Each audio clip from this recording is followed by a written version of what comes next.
लगातार रामदेव बाबा दिग्भ्रमित ही नहीं बल्कि भ्रमित सारे विज्ञापन देते हैं। वो जो है दिखाते कुछ है, हाथी का दांत खाने का कुछ होता है और दिखाने का कुछ होता है। वो जो है गोबर बेचते हैं, मलमूत्र बेचते हैं, करोड़ों का धंधा कर रहे हैं, लोगों को बीमार कर रहे हैं, सब्जी भाजी को भी जो है महंगा बना दिया है बाजारों में। तो हमारी महंगाई की तरफ हम जा रहे हैं और वो चाहते हैं कि अपना प्रोडक्ट को किसी तरह से बेच करके मैं जो है बहुत बड़ा कामयाब व्यापारी बन जाऊं, जबकि वो समाज हित में नहीं होता। तो इसलिए अगर एक्शन लेते हैं तो मैं उसका स्वागत करूंगा कि सुप्रीम कोर्ट 1 करोड़ नहीं बल्कि उन पे 100 करोड़ की जुर्माना लगे। मेरे पास प्रधानमंत्री, राष्ट्रपति और बड़े बड़े लोग आते, मेरा क्या बिगाड़ लेगा। आज रामदेव बाबा की बोल भी ऐसा ही हो गया है कि प्रधानमंत्री, राष्ट्रपति तो मेरे पॉकेट में है, मैं कुछ भी कर दूंगा, मेरे सुप्रीम कोर्ट मेरा कुछ नहीं बिगाड़ देगा, मैं जो भी कह रहा हूँ, जो भी बना रहा हूँ वो मैं सब सही कर रहा हूँ। तो आप वैज्ञानिकों को झूठा बना रहे हैं, अब दूसरे कंपनियों को झूठा बना रहे हैं और आप अपना हेकड़ी दिखा रहे हैं। ये नहीं चलेगा।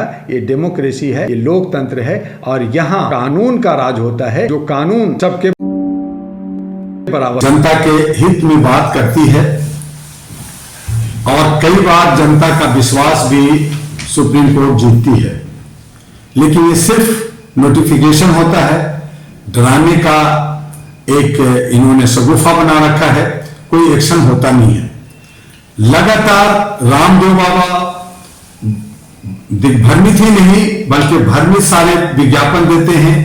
वो जो है दिखाते कुछ है, हाथी का दांत खाने का कुछ होता है और दिखाने का कुछ होता है। वो जो है गोबर बेचते हैं, मलमूत्र बेचते हैं, करोड़ों का धंधा कर रहे हैं, लोगों को बीमार कर रहे हैं, सब्जी भाजी को भी जो है महंगा बना दिया है बाजारों में। तो हमारी महंगाई की तरफ हम जा रहे हैं और वो चाहते हैं कि अपना प्रोडक्ट को किसी तरह से बेच करके मैं जो है बहुत बड़ा कामयाब व्यापारी बन जाऊं, जबकि वो समाज हित में नहीं होता। तो इसलिए अगर एक्शन लेते हैं तो मैं उसका स्वागत करूंगा कि सुप्रीम कोर्ट 1 करोड़ नहीं बल्कि उन पे 100 करोड़ की जुर्माना लगे।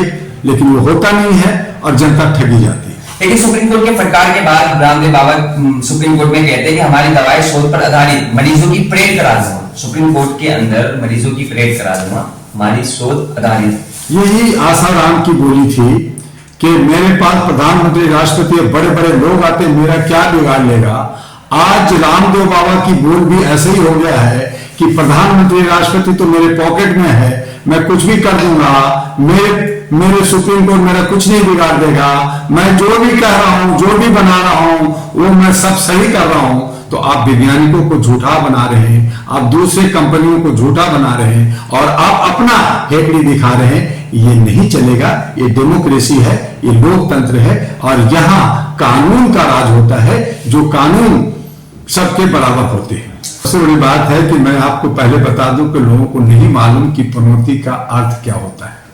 देखिए, पनौती को अमूमन हम लोग आम बोलचाल की भाषा में भारत में अशुभ जरूर मानते हैं, लेकिन यही नेपाल और दूसरे देशों में पनौती जो है वो शुभ माना जाता है।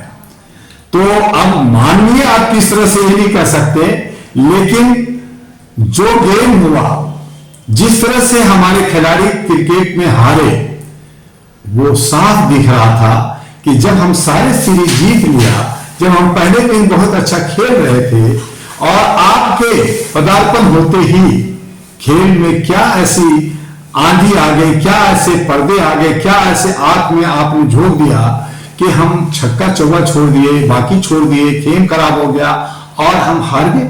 जब आपने मंत्र पढ़ा, जब आपने वहां पे यज्ञ किया, जब आपने बड़े बड़े ज्ञानी वैज्ञानिकों को बुला रखा था, तो आपको जीतना चाहिए था ना। आप जहां भी जाते हैं वहां खेल बिगड़ जाता है। तो 3-13 जो है 3-13 खेल बिगाड़ा, जो एक और कहावत है कि 2 के बीच में अगर एक पनौती आ गया, अशुभ हो जाता है, तो वो से पनौती कहा जाता है। और इस तरह से हमारे आदरणीय माननीय सम्माननीय जी को अगर खेल में नहीं जाते तो शायद हमारा जो है भारत के क्रिकेट जीत जाती और आज हमारे बच्चे में खुशियां होती, पटाखे छोड़ते, खुशियां मनाते। लेकिन आज गमगीन हो गया और यही वजह है कि 5 राज्यों का भी चुनाव में आप कह रहे हैं कि मैं जीत रहा हूं, हमारी पार्टी नहीं जीत रही है, वो कह रहे हैं मैं जीत रहा हूं, मोदी है तो मुमकिन है। तो ये पनौती आप मोदी जी कह रहे हैं कि ऐसे वोट डालो कि कांग्रेस दफन हो जाए, फांसी लग जाए।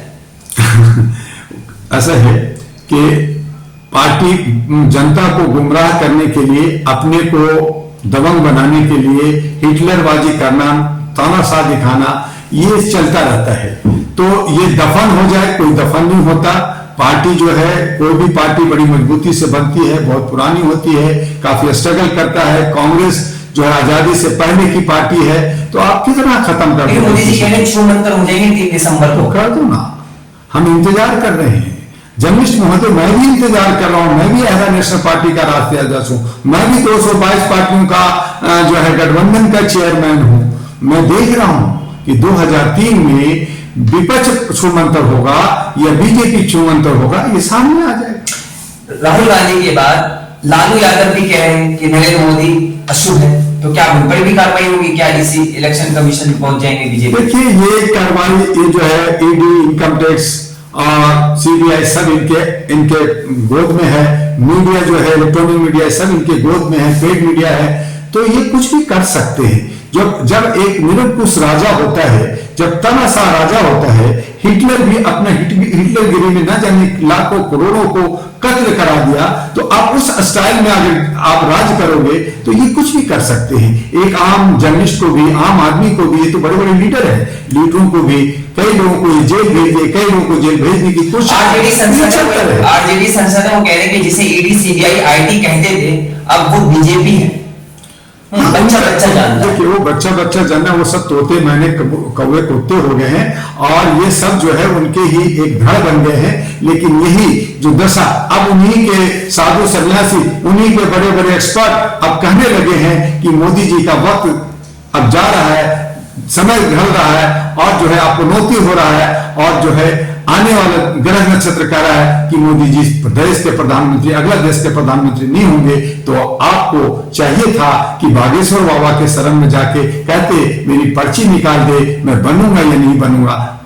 दूध का दूध, पानी का पानी हो जाता, लेकिन ऐसा नहीं हो रहा। तो ये लोगों को दिग्भ्रमित करके, क्योंकि कई बार हारने वाला भी अपने को अंततोगत्वा हार नहीं मानता और वो लड़ता रहता है। तो ठीक है, अच्छी बात है, और इस बात का मैं सैल्यूट करता हूं मोदी जी का कि वो अपना जो है जिल, अपना जो स्टीम बना रखा है कि मैं जीतूंगा, मैं ही प्रधानमंत्री बनूंगा। तो अच्छी बात है, लेकिन जनता राजा होता है, जनता वोट देता है, जनता तय करेगा कि कौन जीतेगा, कौन हारेगा, कौन प्रधानमंत्री बनेगा। इसलिए ये सारा मुद्दा को आपसे जर्नलिस्ट महोदय मैं कहना चाहूंगा कि जनता पे छोड़ दीजिए। जनता आप समझदार हो गई है, जनता जागरूक हो गई है, और उसके लिए डॉक्टर दुआ ने 37 साल से मानवाधिकार all India human rights association के बैनर तले हमने जागरूकता के लिए काम किया, और अब 543 कैंडिडेट अच्छे सच्चे मानवता के नाम पे, इंसानियत के नाम पे, ह्यूमैनिटी के नाम पे हम लोग खड़ा करने जा रहे हैं। और उसके लिए भी हम लोग शपथ भरने जा रहे हैं कि अगर हमारी सरकार बनती है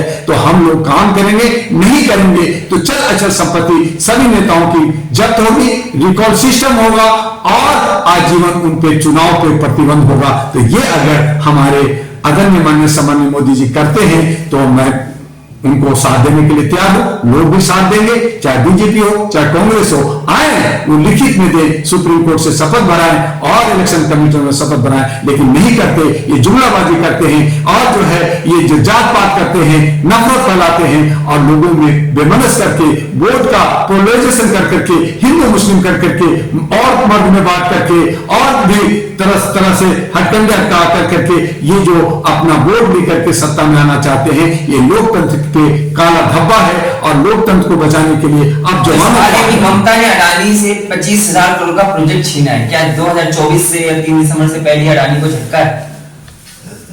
देखिए, वो एक दबंग लेडी है।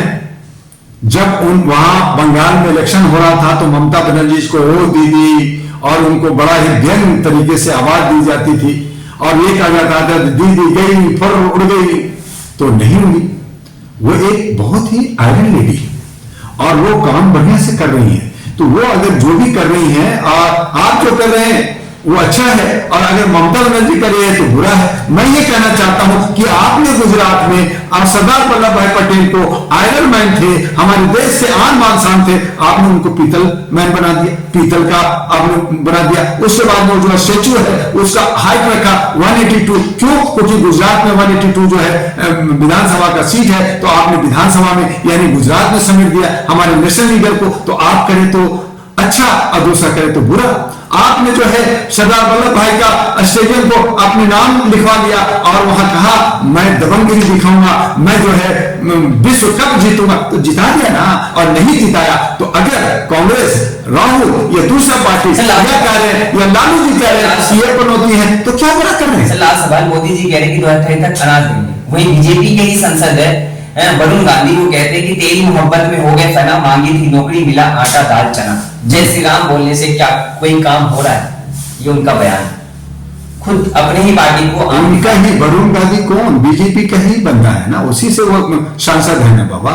जब उनके ही लोग अब विरोध करने लगे, जब उनके ही लोग मध्य प्रदेश और राजस्थान में छोड़ करके कांग्रेस में जाने लगे, तो विकेट तो गिरने लगा, विकेट तो गिरने लगा। तो आप 2024 जो चुनाव है उससे पहले देखिएगा कि बहुत सारे बीजेपी के लीडर जो दबंग अपने को कहते थे, जो ये है वो अब मौके पर लोग जो है कांग्रेस और दूसरी पार्टी की तरफ जाएंगे। अब सवाल ये उठता है कि जो विपक्ष है उनको सतर्क रहना चाहिए कि ऐसे दल बदलू लोगों को अपने साथ न ले, नहीं तो छवि खराब होगी। जनता देख रही है, समझ रही है। तो ये जो प्रक्रिया चली है कि कभी इधर जाए कभी उधर जाए, ये सत्ता में बनने वाले लोभी लोग, लालची लोग और जो है सत्ता के जो है भूखे लोग हैं, भेड़िए लोग हैं, इनसे जनता को समझना होगा। और इसीलिए मैंने कहा कि इन तमाम जो कॉर्पोरेट हाउस है, चाहे एनडीए हो चाहे इंडिया हो, इन तमाम लोगों को हराइए और एक नया विकल्प, सकारात्मक विकल्प अहम नेशनल पार्टी के साथ आइए, जिसका जो राष्ट्रीय अध्यक्ष है डॉक्टर दुआ, उनसे मिलिए और हम अच्छे सच्चे लोगों को लेकर के